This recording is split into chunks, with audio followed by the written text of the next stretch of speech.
Point of care blood collection. One of the most frequently performed ones is blood glucose levels.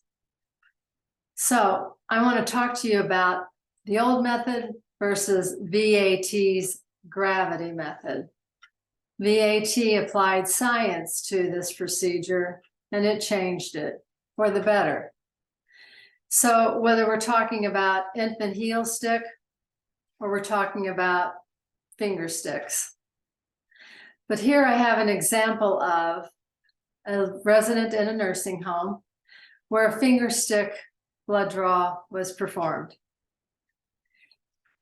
She challenged that the new method really didn't work as well as the old method. So I did the new method first with gravity.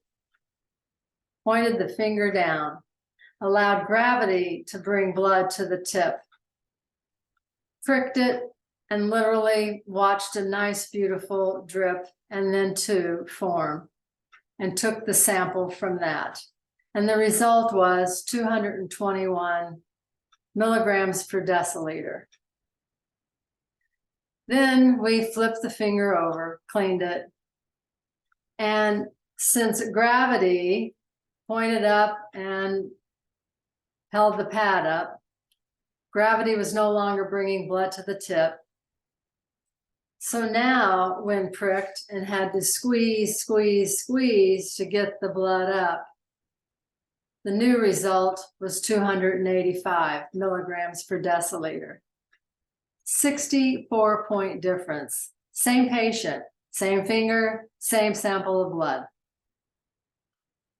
So there is a difference. And when you're diagnosing diabetes and you're closer to the 70 to 120 range, and you've got those kinds of disparities, you can misdiagnose. And certainly for those patients who have diabetes and you're trying to titrate the amount of maybe insulin you're giving, or if you're going to put them on one of the PO meds, then 64-point difference makes a difference. And the old squeeze method crushes the tissue. It's sore for 3 days. So use gravity. Who knew? Isaac Newton knew. NASA knew. NASA studied gravity and the effects of it on blood flow in space, the lack of gravity and the effects of it on blood flow in space. So gravity applies definitely here on Earth. You have nothing to lose. The patient has nothing to lose except a sore finger or a sore heel for that infant. So try this new method. And then actually do a test. Research it yourself. See if there's a difference in the actual values. And then hopefully you'll adopt the new VAT method for point of care blood collection. Visit vatmethod.com or the science site STEM21cva.com. STEM, STEM 21cva.com.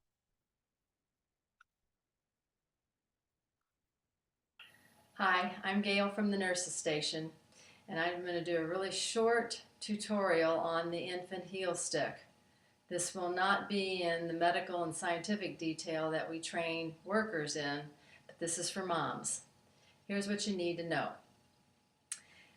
Blood consists of serum and cells. Serum is the liquid part of blood.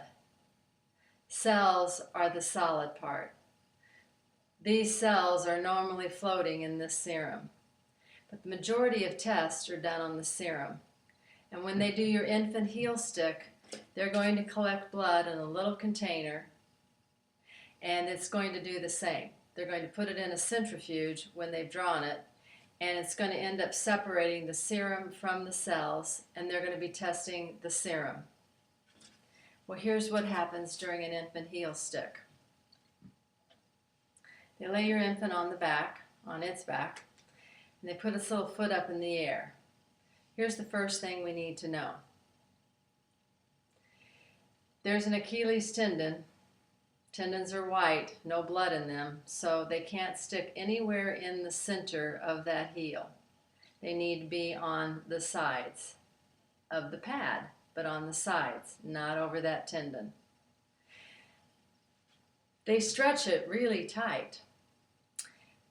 They do this for a couple of reasons, but one, they think that if they stretch the skin really tight, it won't hurt as much. But here's what I want you to do. Stretch your knuckle really tight. What color is there? White. No blood. So if they stretch the skin really tight and cut it, it's not going to bleed. Skin can't be stretched tight. And tightly stretched skin, when you introduce a sharp instrument, is going to tear. We don't want any tearing. Next, that tendon wasn't designed to be stretched that far. I know newborns are pretty flexible, but it wasn't designed to be stretched that far. If you ever had a strain or a sprained ankle, it's painful.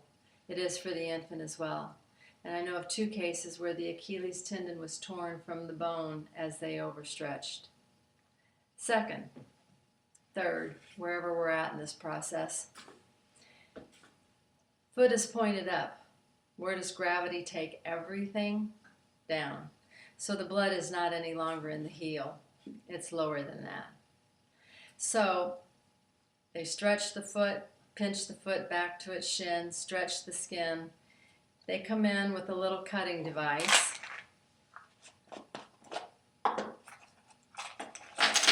It's a razor in this little device, and they cut, but it won't bleed because there's no blood there. So then they start squeezing, squeezing, squeezing.